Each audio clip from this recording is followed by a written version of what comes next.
Hello and welcome to this episode of The Unnoticed Show. Today I have a man with me who is used to getting noticed because he has chutzpah, as he calls it.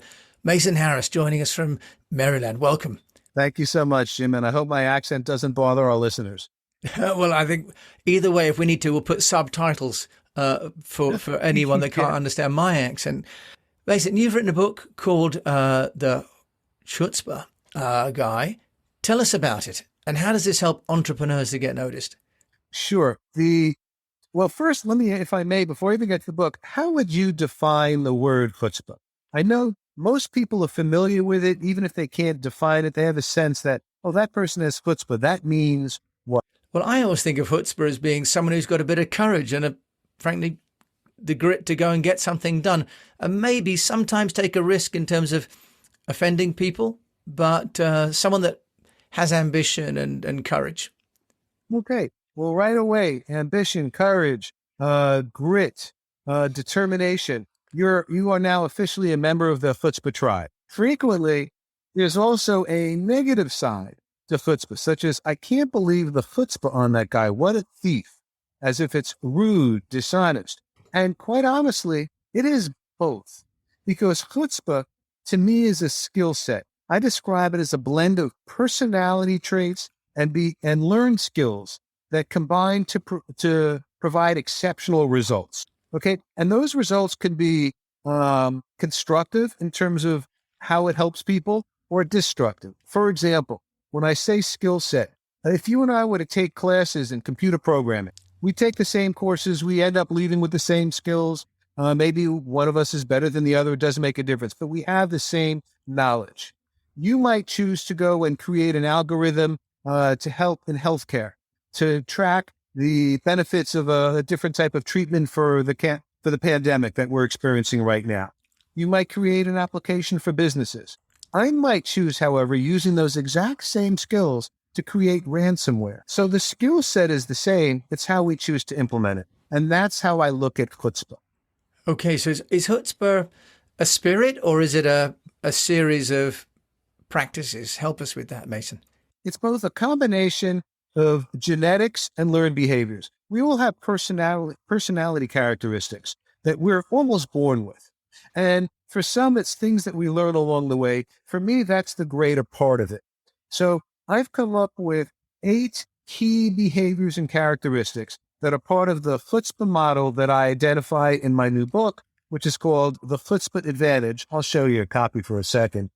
Be bigger, go bigger, be bolder, and do better is kind of the tagline for it.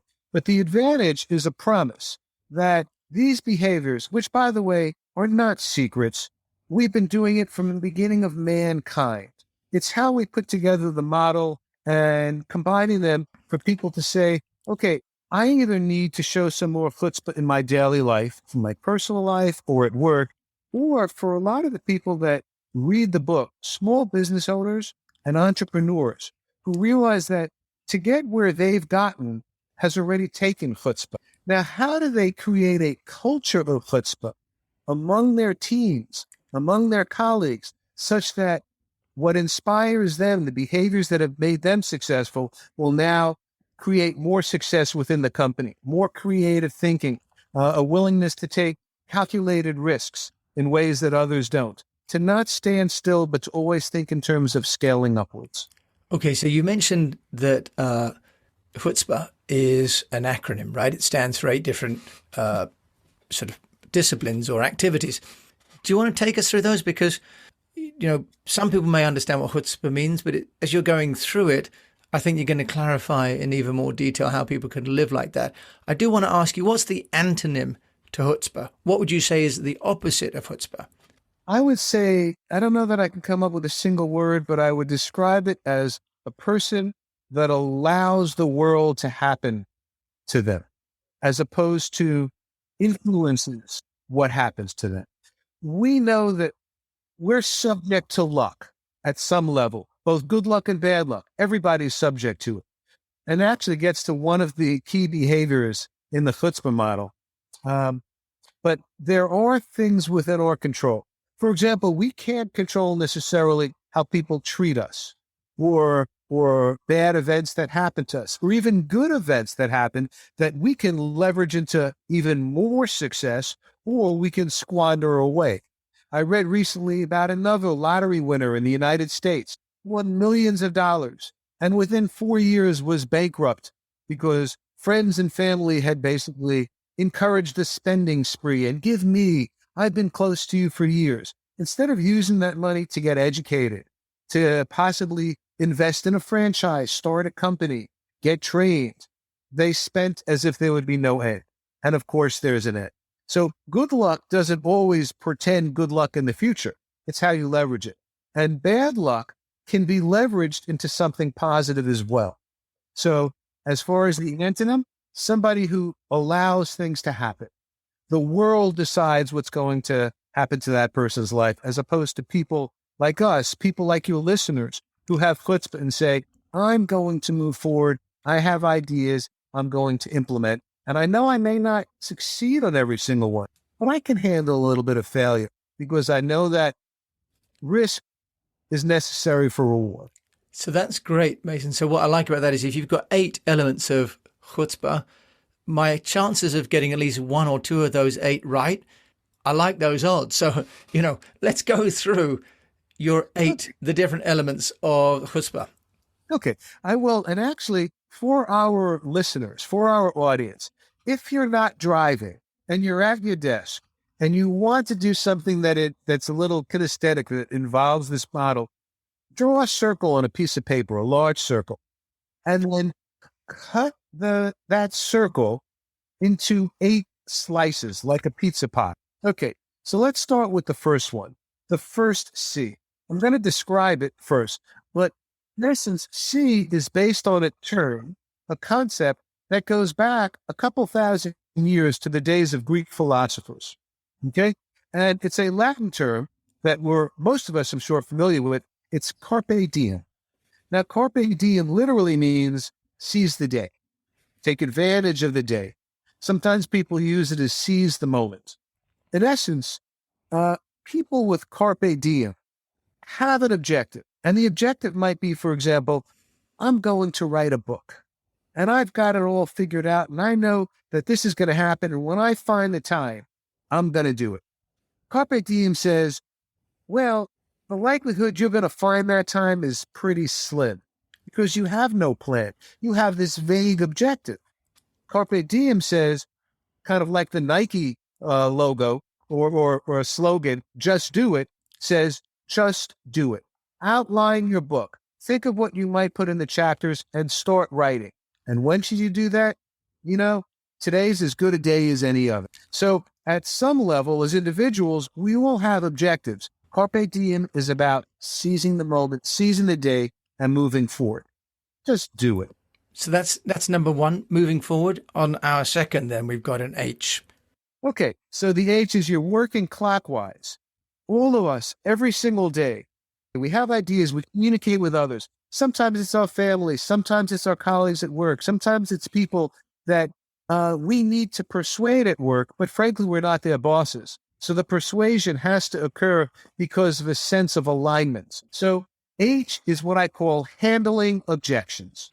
Every good idea, and frankly, every bad idea, has an objection. If you're in sales, and if you are the head of a company, you've been in sales all your life, probably since you could speak, by the way. You may not have known you were in sales with those first words, ball, but you were saying you wanted to play with that ball. You wanted something.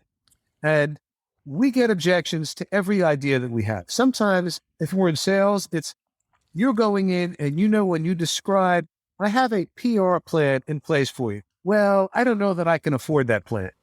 Or I've tried PR and it doesn't work. There are objections that you can count on, that you can plan for, and there are objections that are legit that come about because you've developed a questioning strategy to understand that. So H is handling objections. U is what I call uncovering need, pain, and opportunity. And the very quick description of you uncovering need, pain, and opportunity is we all have needs. Frequently, we know that it makes sense in a proactive way to address that need, but we wait till it becomes a pain. Sometimes, as a result of this, we see opportunities. So I know, for example, that, or a dentist knows that, and we know we probably should get our teeth cleaned once, maybe twice, maybe as many as 4 times a year, depending on the dental practice you're with. And that involves a regular checkup. But a lot of people skip those teeth cleanings and the regular checkups, the maintenance side. And what happens? They wake up one morning and they have a toothache. Well, that ache is a pain, and that gets addressed immediately. Sometimes at more cost, sometimes at a loss of something else because it's too late to address certain things when it's truly become a pain. And the opportunity is when we can think outside the box and say, for example, the founders of Uber, who looked at transportation, and while others said, what are you doing?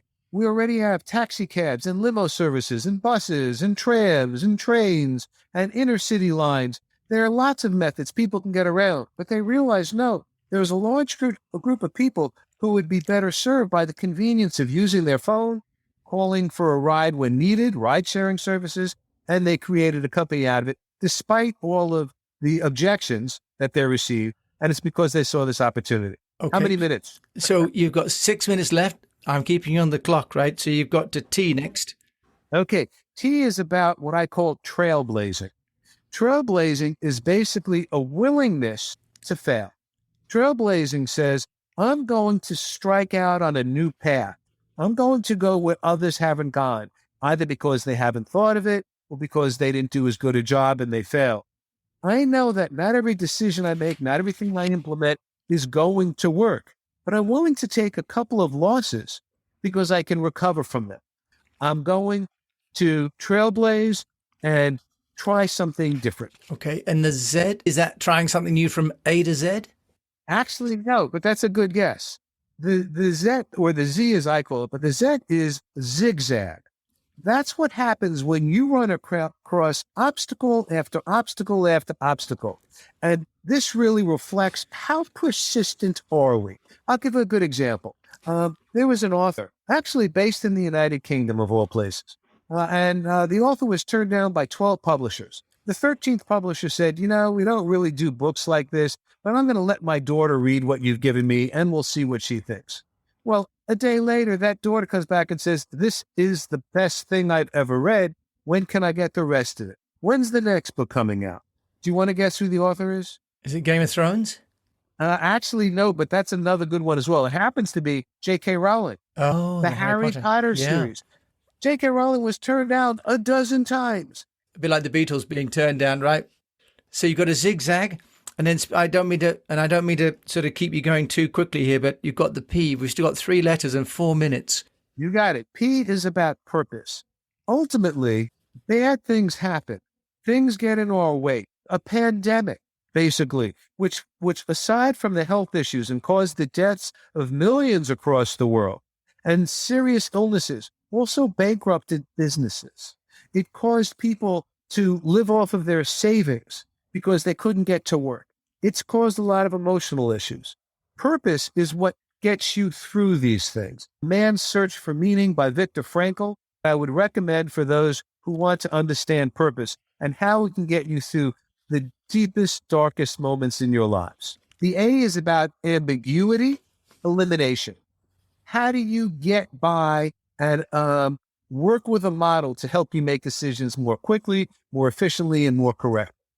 And then the final H is one of my favorites and one of the most unexpected, and that has to do with humility. People with chutzpah, particularly on the constructive side, know how to share the success with those that help bring them there.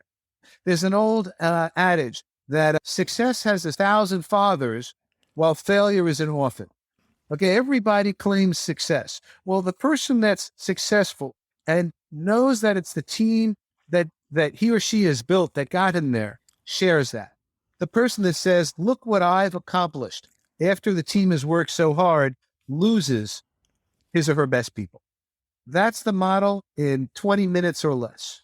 And forgive me for trying to compress what is obviously a huge body of work into such a short amount of time. I also thought H might have been humor. Or I guess the stem of humor and humility is the same, because one has to have a good sense of humor as well, right? And as an entrepreneur, because you've got to laugh at things not always going the way you plan. Mason, though, what about you as an entrepreneur? You've been a public speaker and an author. This is your second book. How do you go about getting yourself noticed for those entrepreneurs out there that would like to do what you're doing and become well known and get a business around your skill set? Well, the tools in our tool bag for public relations, for getting notice, for reaching out to people change, but the objective's always the same. And sometimes what we know, I had described earlier, that Chutzpah is a blend of personality traits and learned skills that combine to provide exceptional results. Well, effective public relations, which is what you do and what all of our listeners need, is a blend of strategy, media options, and proper implementation that combine to provide exceptional results. So what works for me may not work for somebody else. But what I am focused on right now, for example, is podcasts. Because for me to share what I believe are valuable information and a set of skills that will help people move forward, podcast is a wonderful way to do it. I also write articles. I have my book. I post a lot on LinkedIn and somewhat on Facebook. I find for my market, which is business people, and there are a lot of people interested in self-help, that LinkedIn is probably the best overall platform for me.